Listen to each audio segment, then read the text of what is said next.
pale nilikuwa naona wale dada zetu kutoka hapa Kenya wakienda kutuwakilisha pale. Yes. Unajua sasa wale wazungu wamekaa pale. Wanakuja sasa mbio sasa. Wamepanga sasa vile watakuja kutushinda. Sasa unajua dada zetu wanajua Kenya iliwapeleka pale. Wanakumbuka ile shida iko nyumbani. Mzee Kipyegon bila nasumba kwa nyumba tena na pesa hatumi. Kazi ni alemeshan. Ameshamzalisha watoto 4. Yes. Na anakujanga kila siku akiwa mlevi tena bila kitu.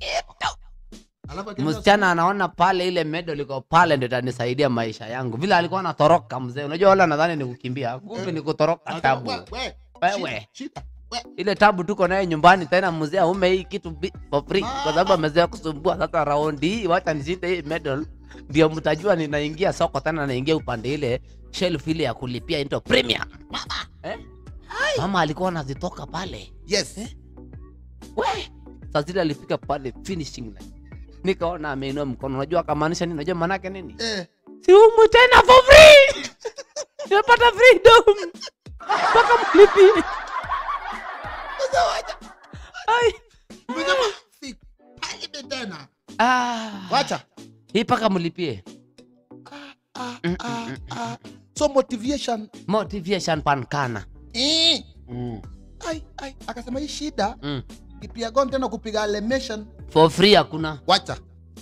Wacha. Tena mzee Kipyegon tena aniongeza. Tena nipiga ngozita. Aniongeza tena mtoto mwingine. Na niko na 7 sasa hivi. Na niko na 7 na hatoi kitu. Atoe sasa. Tena anasema ataua mtu asipopatiwa. Wacha.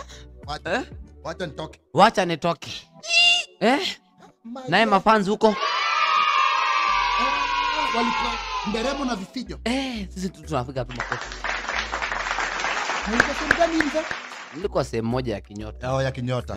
Makofi kwa hao wanariadha wetu wa Kenya wametushirikisha vizuri. Yes. Na wametupatia medals zetu nyingi hata kama hali ni mbaya nyumbani.